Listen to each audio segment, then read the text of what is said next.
time to glaze our plates. So in our plates, I think it's kind of fun to experiment. Because you have such a horizontal surface, you could do some really fun and funky things onto the middle of your plate. It's a really great place to display some interesting things. And we don't really have to worry about it moving too much because it's going to lay pretty flat in the kiln. So here's one that I did. I have a base glaze, and then I used some other colors. I actually used underglaze for this. So I have a black base, black underglaze base, and I used some of the bright green glaze and blue glaze, or underglaze, and I just kind of splattered that. And then what I'm going to have to do is dip this in clear, and I will be able to use this, and it'll be food safe. So again, you did a raised foot, so even though this is underglaze, I can have glaze, or this color underglaze on the foot. I just can't have the actual glaze be on the foot. So I'm going to have, after I dip this, I'm going to have to clean that off. Okay. So that's a splatter technique, so I wanted to show you. I have a plate here that I've just, this time I dipped it in just matte white, and I am going to use an actual glaze to do the spraying. So you could experiment with underglaze if you wanted to, with a clear coat on top, or you can experiment with doing some of these things with just normal glaze. Okay, I have some of these. They're kind of plastic-ended brushes. They kind of remind me of what a Zamboni uses when they clean the ice. And so you can take and dip this into your glaze and just kind of use your fingers and spray and splatter. Now beware, this is messy. You're going to get messy, the table's going to get messy. So be very aware of like who's around you, because you don't want to accidentally get your glaze color on somebody else's work, especially if they are doing something completely different. So this just kind of runs with your finger, get some cool kind of splatter effects. Okay.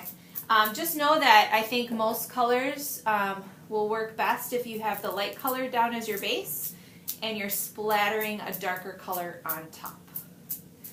Sometimes it can work the other way, but I think most of the time if you think your base is light, splatter with a darker color.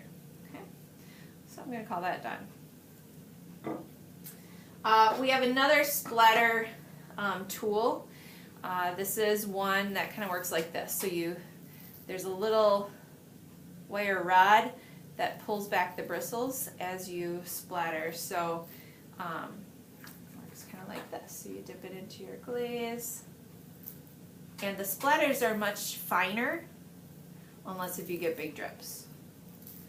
Okay. Now I've used a toothbrush, I've used some of our paint brushes, and sometimes they work, but these are actually specifically tools for splattering. So these two brushes are kind of cool to try out. If you're really unsure about it, you could always practice on like a paper towel. Try to splatter away from yourself so you're not getting a whole lot of glaze on you. Okay, so a little bit finer spray pattern except for my gloves. Okay. Again, I have this just in matte white, and I have a little bulb syringe, and you can soak up glaze from here, and you could drip, or I have it on a turntable, so I'm going to use it kind of like a wheel.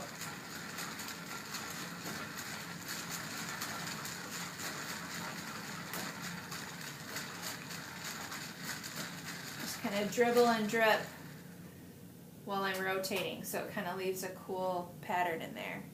I've seen some kids put their pieces on the wheel and actually use a brush and kind of paint concentric circles on there.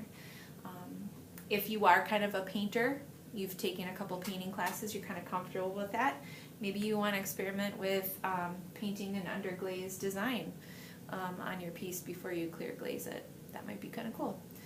But let's use your plates as the last kind of playground before we glaze your final, so you can experiment some ideas before you actually tackle your final and maybe have some cool results to use for that last project. Good luck.